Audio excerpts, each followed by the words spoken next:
ఇప్పుడు వచ్చిన అందరికీ ప్రత్యేకమైన వందనాలు. ఆదికాండము 2వ అధ్యాయము 18 నుండి చివరి వరకు దీని యొక్క వాక్యాన్ని చదువుదాం. మరియు దేవుడైన యెహోవా నరుడు ఒంటరిగా నుండుట మంచిది కాదు, వానికి సాటి అయిన సహాయమును వాని కొరకు చేయుదుననుకుని దేవుడైన యెహోవా ప్రతి భూజంతువును ప్రతి ఆకాశ పక్షిని నేల నుండి నిర్మించి ఆదాము వాటికి ఏ పేరు పెట్టెనో చూచుటకు అతని యొద్దకు వాటిని రప్పించాడు.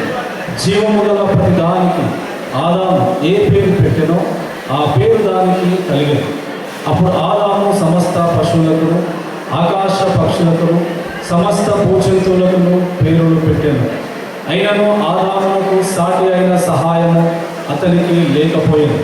అప్పుడు దేవుడైన యెహోవా ఆదామునకు గాఢ నిద్ర కలుగజేసి అతడు నిద్రించినప్పుడు అతని ప్రక్కటెముకలలో ఒక దానిని తీసి ఆ చోటును మాంసంతో పూడ్చివేశాను.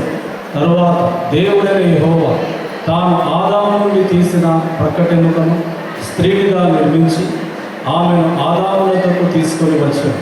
అప్పుడు ఆదాము ఇట్లనే, నా ఎముకలలో ఒక ఎముక, నా మాంసములో మాంసము, ఇది నరునిలో నుండి తీయబడిన గనుక నారి అనబడు.